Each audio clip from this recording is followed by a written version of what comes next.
endorsed by this station. Opinions expressed are not necessarily those of radio station KMET, its management, employees, or affiliates. What's happening, football fans? It is time to steer the line. Touchdown! With your host, Loud Esmond and Jeremy James. For the best takes in NFL and football betting, fantasy football, and the latest news, get ready to steer the line. Good afternoon, everyone. Welcome to Steer the Line. I am Christian Giordani. We have Mr. Loud Esmond and Jeremy James, and my voice is a little shot from screaming at Baker Mayfield all last night on Thursday Night Football, beating you guys' Raiders. What happened last night, guys? The Raiders went and raided. Raiders lost. They did 20, what they've been doing all season. 20, 30 years. Yeah, 20, 30 years of this. I'm just kind of numb to it at this point. I mean, last night was embarrassing. It was stupid. But yeah, that was terrible. That's what they do. Man defense with, 25 yards out. Unless you have a whole 3-point score, it's terrible. But also on the phone, we have Mr. Nick Scott. Mr. Loud Esmond, would you like to introduce our guest? Nick Smith. You keep doing that. Nick Smith from the Casino Sportsbook. Yeah, Nick Smith. You kept calling him Nick Scott before the show, and I'm like, no, Nick Smith. And you're like, Great Smith? Third time today, man. Nick Smith joins us. Michael Calling Scott? the Casino Sportsbook. How are you, Nick? I'm good. Nick. All right, my name is pretty complicated, so no worries. Yeah, How are you guys doing? It's tough. It's like, we're doing great. Nick, the college bowl game season is coming up, and Jeremy loves bowl season. I just got to tell you, he goes crazy for it because you get matchups of like the Roadrunners against the Bison. Just some great team names that you don't normally hear on national television. Like tonight, we've got the Sanford Bulldogs against the North Dakota State Bison in Division II. Taking a lot of action on that game? No, we don't take too much action on the FCS playoff. They do get a little bit more when they are in the playoffs, though, since they are center stage and they're not competing with the FBS. But yeah, I mean, we're excited for bowl season. Right. Yeah, this weekend is generally just about the NFL. And you got the Army-Navy game as the one high-profile college football game this weekend. Besides, like we said, the FBS quarterfinals are going on, but that doesn't drive a lot of betting. When you get into bowl season, do you have a lot of people coming in daily, or do people come in and place a bunch of bets for all of bowl season and then come back and cash their tickets?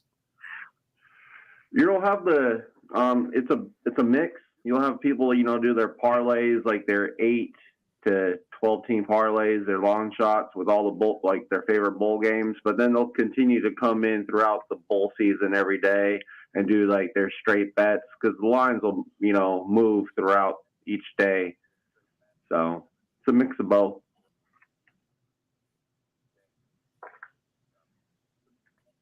But obviously a lot of college football action starting in mid-December all the way through the January 1st and 2nd. And then you've got the college football championships there that obviously drive a lot. But you're saying this weekend it's all about the NFL.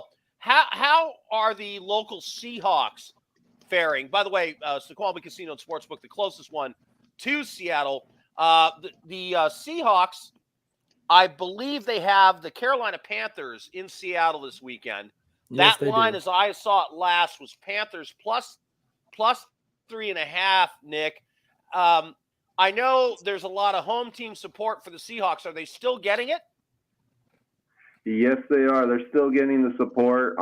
Actually, our line locally has gone up to 4. So we have Seahawks -4. But, yeah, I mean, you guys mentioned the Raiders earlier. The Raiders came into Seattle and pulled up an upset. Maybe Carolina can do the same. Yeah, we'll do some picks later in the show when we don't have the sportsbook guy on anymore, so we don't get that confused in people's minds. But anyway, it's the closest sportsbook to Seattle. It's a great place to play.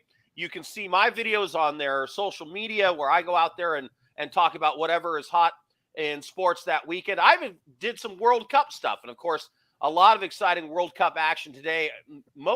Two of those went to penalty kicks. How is that handled in betting? The extra time penalty kicks, how does that count? So we have there's a to advance market, which is good for the entire game, which includes the extra time and or penalties. So if you take a team on that market, then as long as you select the winning side, you would win your bet. But most markets in soccer are only good for the first 90 minutes. So even though there has to be a winner, like in today's matches, the draw would have been the winning three-way money line market bet for both of those matches today. Well, hang on a second. There was an extra time goal scored, right? There was. I believe there was an extra time goal scored in one of the games today. So even though that game ended up tied and then was won by the other, it was 1-0 when regular time ended. So is that the bet that would have cashed? So when regular time ended, it was 1-0. So the Brazil game, right? Is that what you're talking about? Right. Yeah, the Brazil game actually ended 0-0. In an extra time, they scored a goal, but they have to play both halves of the extra time. So Croatia was able to tie the game in the 116th minute, I believe, and then it went on to penalties. Latest tying goal ever scored, I believe. All right. Yeah. It's called soccer. It's called soccer. What did I just call it? All right. I'm just saying my piece. Yeah. Nick Smith, by the way, thank you for being here from the Quality Casino and Sportsbook. Soccer, very interesting to bet. The three-way line and all that. You got to talk to a soccer expert, which I am not, but I know just enough to be dangerous. Hey, Nick, thanks for joining us. No problem. You guys have a good weekend. Thank you. You too, Nick. Bye-bye. All right. I want to go straight to some picks. Before we go into picks, there is something I just want to add this real quick.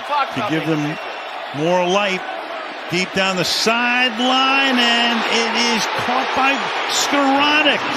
Ben Skoranek with a great catch. 35, 34, 33.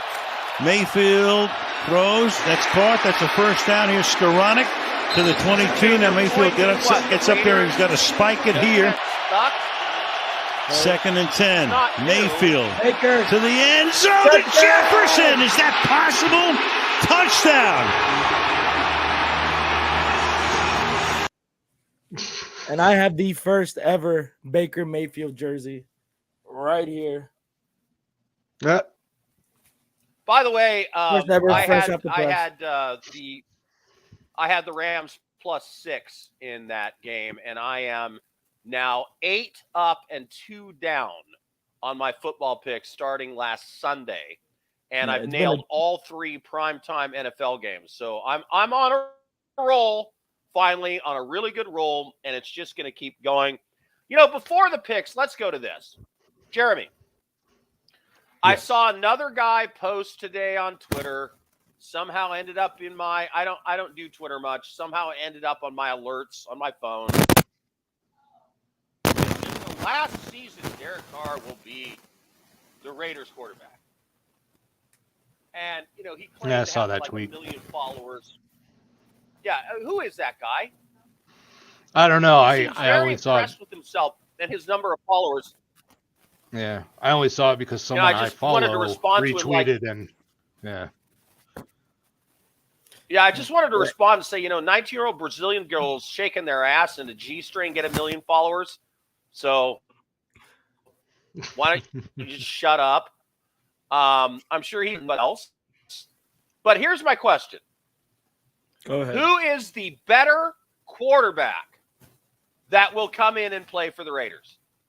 Given this, there are 1, 2, 3, 4, 5, 6, 7, 8, 9, 10, 11, 12, 13, 14, 15, 16, 17, 18, 19 NFL teams with legitimate questions at quarterback going into next season, and your top Quarterback draft possibilities are Bryce Young from Alabama, C.J. Stroud from Ohio State, Will Levis from Kentucky, and a bunch of guys named Mo. Okay?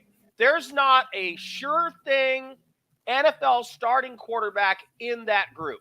The one guy I think is a NFL-ready starting quarterback that I've seen play in college right now is Max Duggan of TCU, and he's coming back for his 5th year next year. So who will the Raiders replace Derek Carr with that is better than Derek Carr? Aaron Rodgers. Aaron Rodgers will be a Raider by the end of the I'm asking before Jeremy. the next season starts. He's the one who's sure Derek Carr's not going to be there. Yeah, first I got to say, is this like the first time ever in college football history that there's been a bunch of quarterbacks named Mo in the draft? No, it happens every year. All right. People take them and they suck. Yeah, no, I don't know. Yeah, this team has kind of put me on a roller coaster in the last week. After that third win, I was like, you know what? Maybe they've got something going. Maybe they're picking up what the coach is putting down, and maybe they actually do win a handful of these games at the end and Carr sticks around. And then he put up like his worst game of the season last night on prime time and a stinker, and I don't know who's going to be there. But at this point, he's had what, 6 head coaches and even more offensive coordinators in 9 seasons. And he's had bad, defenses, blah, blah, blah, and years without weapons, blah, blah, blah. He's had his chance. It is time for them to try something new. I don't know who it's going to be. I don't know if it's going to be old as new, like I said, Rodgers or Brady or something like that, Garoppolo. I don't know. But I think they need to try something else because they're not going to win with Derek Carr. They've proven that in 9 years with all these coaches. He's too up and down. He can't be consistent, and he doesn't win. Okay. Football is the most team-oriented sport that there is. Let me posit this to you. If Tom Brady had been drafted by the Cleveland Browns, we would have never heard of him. He would have been a backup quarterback. He would have played on crappy teams. He would have had a crap winning percentage, and he would have been a journeyman and out of the league in 10 years. That's the way it works in the NFL. The situation you go into matters. If Derek Carr played on a better team, he'd have a much better winning percentage. Is Derek Carr the problem for the Raiders? No, but he's not the solution anymore. I mean, I think we've seen that. Okay, so many different people have tried. That. Okay, I understand you saying that. But if he's not the solution, Christian, who's the better free agent quarterback that's out there for the Raiders to get than Derek Carr? Free agent, no trade. I need you to list off some names of free agents then. Well, you're looking Lamar Jackson could be a free agent. Lamar Jackson be a great fit around there. I know Do you want Lamar Jackson as your quarterback? I would. Oh God, no! He's an MVP. You got to think about, but you think about how many other football teams, how many other clubs stick with a guy for 9 seasons with a losing record and 2 playoff appearances, 1 he couldn't play in, and both were 1 and done in 9 seasons. How many teams stick with a guy like that? Yeah, but I mean, eventually something else has to change. He's been the one constant for 9 years. And for God's sake! Years. You know what? Let's go get Zach Wilson.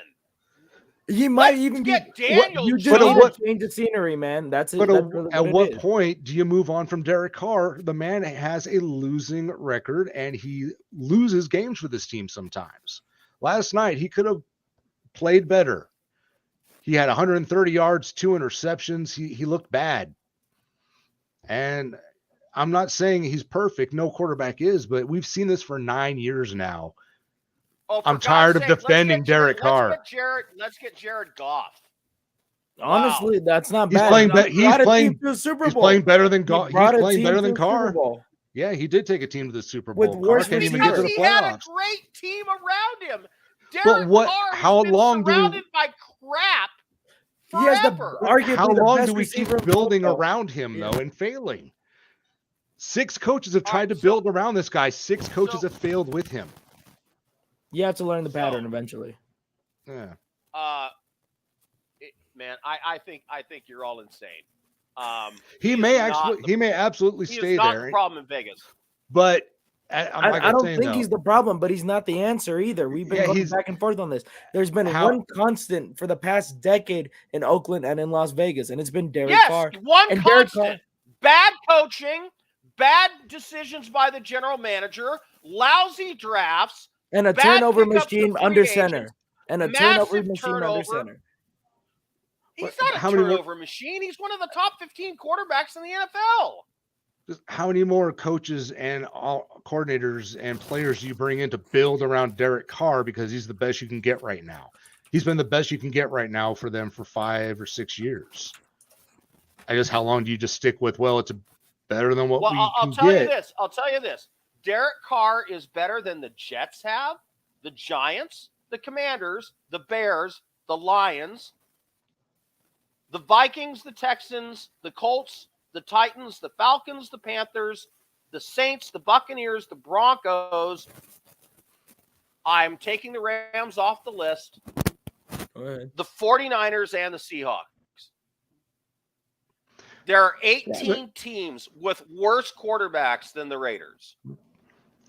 I'm just saying, I think when it comes to the offseason, that the coaching staff, if they have an opportunity, are going to look at a few different guys and say, we can win if we have him. That being Brady, that being Rodgers, that being Mayfield. Lamar Jackson. They're going to say, we can win with that person for a couple of years while we get our quarterback of the future. I don't know if they're going to stick with Derek a whole lot longer. He's not a winning quarterback. I would. Is what it is. He brought the Raiders to 2 playoff pushes. Because he's on a crappy team. For a decade, you know what? I get it. I hope for. Here's what I want. I want Derek Carr to go to the Titans and replace the crap quarterback the Titans have. Give him that defense, a running game with Derrick Henry. Bring the star receiver who's his best friend with him, and the Titans are a Super Bowl team. But you can't blame it all on Derek Carr. It's bizarre. We're not blaming Derek Carr. We're just saying.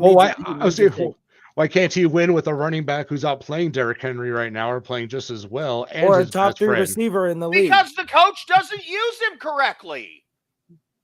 They shouldn't have been throwing the ball in the 3rd and 4th quarter. They should have been running the ball. Well, I agree. It was bad coaching on both sides. It was bad play calling. It was horrible defense. I mean, what are you doing playing man up with 33 seconds left in the game, and they have to score a touchdown? What are you doing? When they're looking for a scapegoat at the end of the season, unfortunately, it's going to be the guy who leads the team with a career losing record. I think Derek Carr will thrive in a different situation. It's just he's not going to be good. If you get rid of Carr, you're going to have to get rid of Adams. Adams isn't staying. That's not going to happen. And Derek Carr has a no trade clause.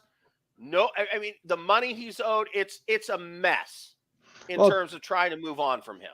I'll tell you what, though, if they want to be a package deal, and you got a team out there with a handful of number ones, and you're willing to send them Carr, you can get 3 or 4 for the Titans. They're in the Super Bowl.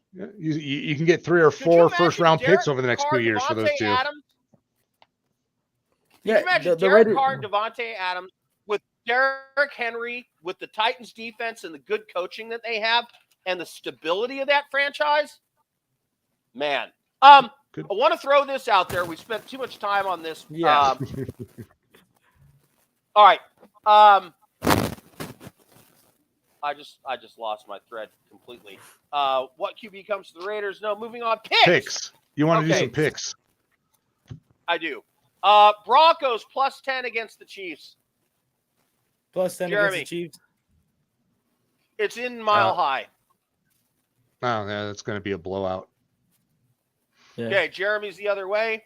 Yeah, I got the Chiefs blowout. Okay, yeah. I just think the Broncos defense is just good enough, and the Chiefs don't impress me that much this year. They've had a few blowouts, but they haven't been that consistent, and I don't trust what's his name at quarterback. Browns, Cincinnati. Joe Burrow's been very good. The Cincinnati Bengals have been very good of late. Deshaun, Chester, whatever his name, he came back and played last week. He looked horrible, as I predicted. I think he'll be a little better at this game. Division game. Browns plus 6 against the Bengals. No, I would say Browns plus 6 if Jacoby Brissett was under center. But since Deshaun Watson's there, I have the Bengals. And Rocky has the Bengals too. Jeremy? Yeah, I think the Bengals go in and win this game. I think they're just playing better ball right now. Cleveland's desperate for a win. I don't think they're going to get it on the Bengals while they're on the hot streak.